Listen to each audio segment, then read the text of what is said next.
Okay. Some people have trouble with the slot shut. Here is the secret to getting it right. You have to do two things. You have to curl the sword inward and point the false edge at the enemy and raise your elbow. So what do I mean by these things? Curling the blade inwards is a term I made up to tell myself this.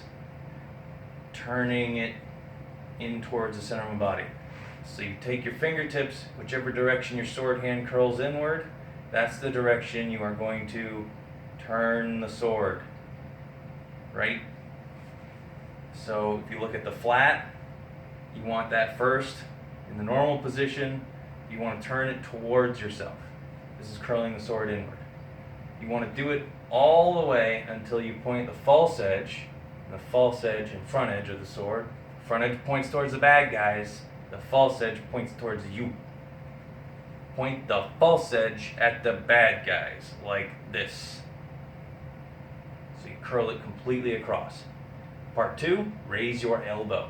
What you'll notice when you raise your elbow is that up here, the sword tip starts falling.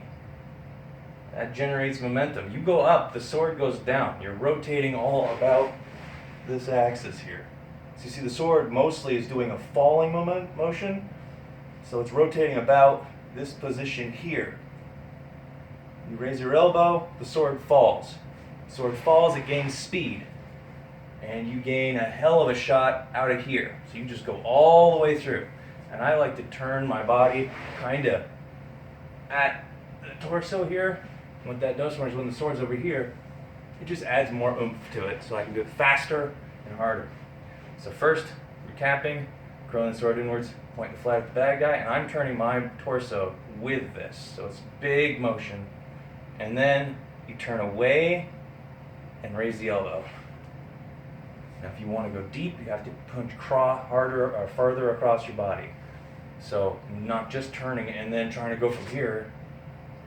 You push across and then in. If you go too high, you hit them in the face. You go too low, you hit them in the butt, which is good. This bad, this real good.